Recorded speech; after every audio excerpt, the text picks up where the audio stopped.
ഇപ്പോൾ ഇൻസ്റ്റാഗ്രാമിൽ വളരെ വലിയ വിപ്ലവം സൃഷ്ടിച്ചുകൊണ്ടിരിക്കുകയാണ് കോക്രോച്ച് ജനതാ പാർട്ടി.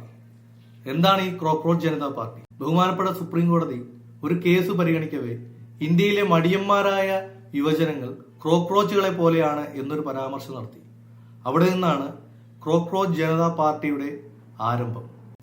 അപ്പോൾ ഇതിന്റെ തുടക്കം UK ജീവിക്കുന്ന ഇന്ത്യക്കാരനായിട്ടുള്ള ഒരാൾ, അഭിജിത്ത് എന്നാണ് അദ്ദേഹത്തിന്റെ പേര്.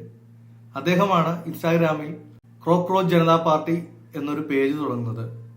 തൽഫലമായി അതിന്റെ ഫോളോവേഴ്സ് കൂടുകയും ഇപ്പോൾ ഇൻസ്റ്റാഗ്രാമിൽ കോക്രോച്ച് ജനതാ പാർട്ടി എന്ന പേജിന് 20 മില്യൺ ഫോളോവേഴ്സാണ് നിലവിലുള്ളത്. അത് കൂടിക്കൊണ്ടിരിക്കുകയാണ്, അനുനിമിഷം അത് കൂടിക്കൊണ്ടിരിക്കുകയാണ്. വിദ്യാഭ്യാസ സമ്പന്നരും എന്നാൽ തൊഴിൽ രഹിതരുമായ യുവാക്കളുള്ള നാടാണ് ഇന്ത്യ. അങ്ങനെ തൊഴിൽ രഹിതരായ എല്ലാവരും ഉണർന്നു. അങ്ങനെയാണ് ഇത്രയും ഫോളോവേഴ്സ് വന്നത് തന്നെ. അപ്പോൾ അതിൽ വന്ന ആദ്യത്തെ ആഹ്വാനം തന്നെ BJPക്ക് എതിരാണ്. ജീവിതം തുലയ്ക്കുന്ന BJP അൺഫോളോ ചെയ്യുമെന്നാണ് അതിൽ ഒരു വീഡിയോയിൽ ആഹ്വാനം ചെയ്തിരിക്കുന്നത്. അപ്പോൾ കേന്ദ്ര സർക്കാരിന് എതിരാണ് സംഗതി. ഇപ്പോൾ രഹസ്യാന്വേഷണ വിഭാഗത്തിന്റെ റിപ്പോർട്ട് അനുസരിച്ച് രാജ്യസുരക്ഷയ്ക്ക് ഭീഷണിയാണെന്നുള്ള റിപ്പോർട്ടാണ് വന്നിരിക്കുന്നത്. ഉടൻ തന്നെ ഈ 20 മില്യണിലധികം ഫോളോവേഴ്സ് ഉള്ള ഈ ഇൻസ്റ്റാഗ്രാം പേജ് ഡിലീറ്റ് ചെയ്യപ്പെടാനുള്ള എല്ലാ സാധ്യതയും കാണുന്നുണ്ട്.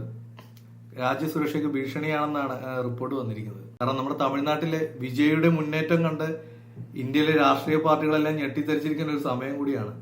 അപ്പോൾ പെട്ടെന്ന് ഇങ്ങനെ ഒരു ജനതാ പാർട്ടി എന്ന പേരിൽ തന്നെയാണല്ലോ അതിന്റെ പേജ് വന്നിരിക്കുന്നത്. അപ്പോൾ സ്വാഭാവികമായും ഇത്രയും ഫോളോവേഴ്സ്, അത് യുവാക്കളുടെ ഒരു സപ്പോർട്ടൂടെ വരുമ്പോൾ സ്വാഭാവികമായും ഭരണകൂടത്തിന്, ഇപ്പോൾ ഭരിക്കുന്നവർക്ക് ഒരു പേടി എന്തായാലും ഉണ്ടാവും. അതിന്റെ അടിസ്ഥാനത്തിൽ തന്നെ ഇപ്പോൾ ഒരു സെക്കൻഡ് അക്കൗണ്ട് അവർ തുടങ്ങിയിട്ടുണ്ട്.